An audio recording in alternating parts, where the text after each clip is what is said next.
From a very young age, I was always interested in music. It stemmed from mainly seeing my dad and how obsessed he was. He would alphabeticize, he would do anything just for that record collection to be perfect and in the right order, and he would always be buying new things, and it seemed like a really interesting hobby.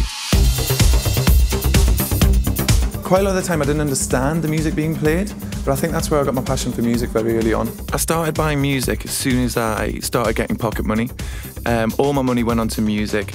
Any shop I went into, I would basically buy something with my £2.50 per week. I personally feel like the passion for music has to be first and foremost.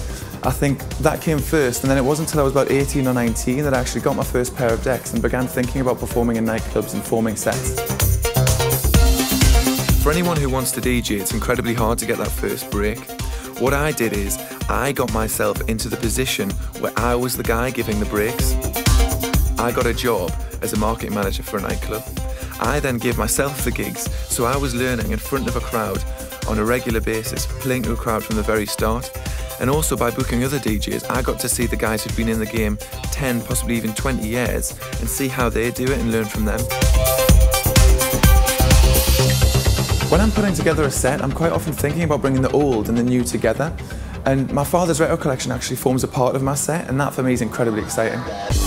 I actually take records that he bought in the 1960s and 1970s. I then turn that analogue record into a digital file and then play it out the next time I'm at a gig. Whereas in the past I saw my dad organising his record collection on the record shelves. For me, it's all done on a computer screen.